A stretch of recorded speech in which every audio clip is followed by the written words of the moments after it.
మళ్లీ నకిలీ విత్తనాల బెడద. ఇతర రాష్ట్రాల నుంచి రవాణా.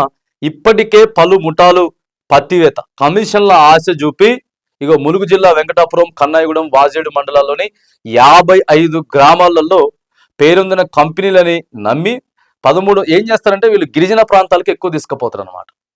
గిరిజన ప్రాంతాలకు ఎక్కువ తీసుకుపోయి ఈ నకిలీ విత్తనాల్ని తక్కువ రేట్లకి రైతులకి లేనిపోని మాయ మాటలు చెప్పి ముఠాలు బయలుదేరుతాయి. మళ్ళీ ఇప్పుడు ముఠాలు బయలుదేరుతాయి. ఎప్పుడు బయలుదేరుతారంటే మళ్ళీ ఇప్పుడు జూన్, జూలై నుంచి మళ్ళీ పంట స్టార్ట్ అవుతుంది కదా.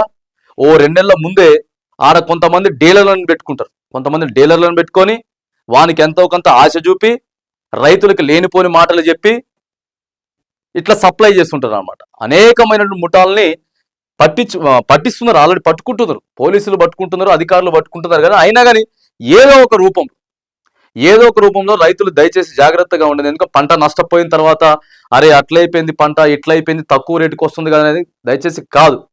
ఎక్కడైతే సర్టిఫైడ్ చేసి ఏవేవైతే విత్తనాలు అమ్ముతా ఉన్నారో వాళ్ళ దగ్గరే దయచేసి విక్రయించుకోండి. ఎందుకంటే ఈ ముఠాగాళ్ళ వల్ల ఆశల వాళ్ళలో మనం పడితే మాత్రానికి మనం పెట్టిన పెట్టుబడి మొత్తం ఆగమయ్యేటటువంటి పరిస్థితి అయితే ఉంటుంది.